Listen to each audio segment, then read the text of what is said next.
On HTML5 and WebSockets. So the question that you see quite often is whether or not HTML5 is ready for prime time, specifically in areas where you might have somewhat graphically intensive monitoring situations, control situations, and even in situations when you want to do graphical data analysis. Is it up to the task of doing a MATLAB type plot where you can actually drill in and get the information that you need?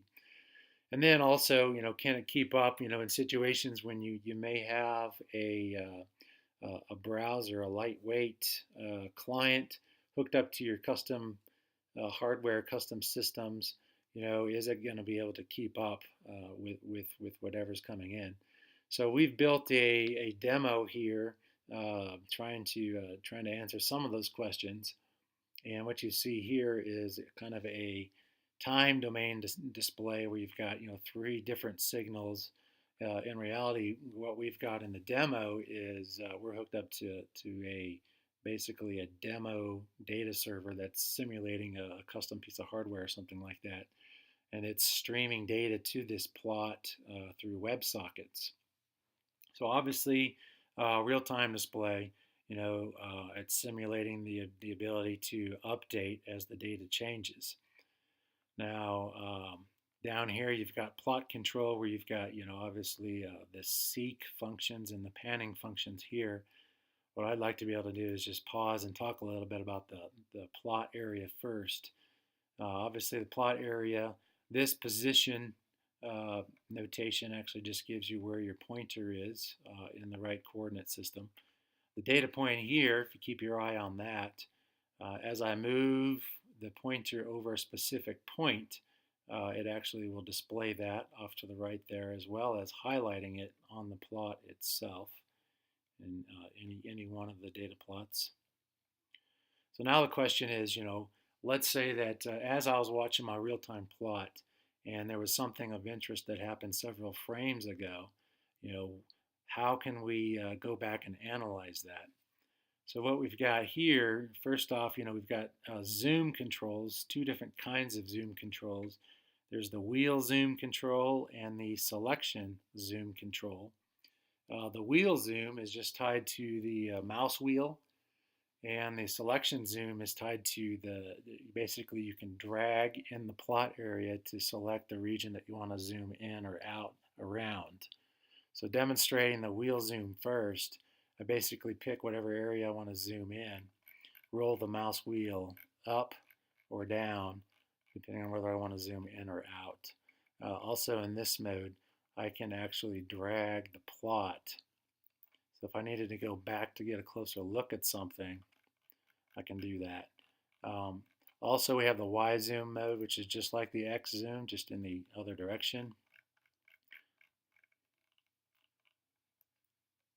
Okay, the selection zoom is just a matter of, if you're zooming in, you're picking the area that you want to zoom in with your X extents.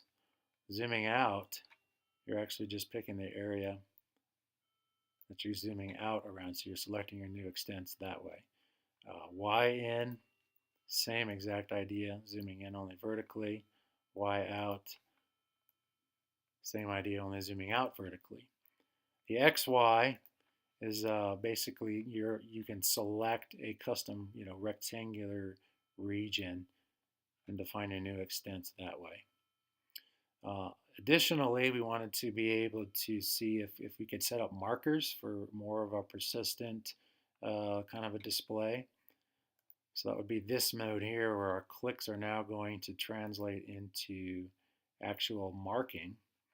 So down here in this table, it gets populated with all of the data for all, in this case, all three data sources.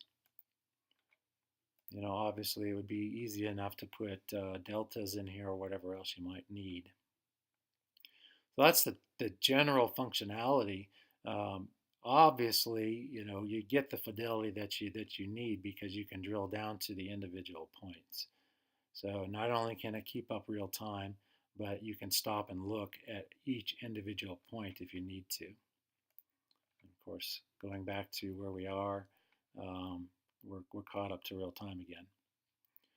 So we took the same concept. We wanted to do the same thing in the frequency domain. So you have all of the same controls, real-time FFTs going on here. We did want to add a couple of modes that you might see on like a spectrum analyzer just to see, demonstrate that capability.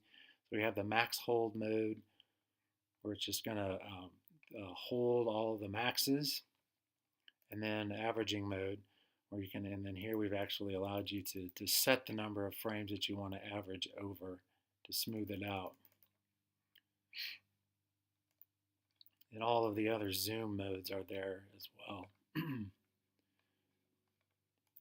We also did the same thing with an IQ plot. Everything's exactly the same. If we wanted to, we could get a little bit closer look at one particular region on the IQ plot. Let it run real time. So that is what we have in terms of real-time plotting and data analysis in HTML5.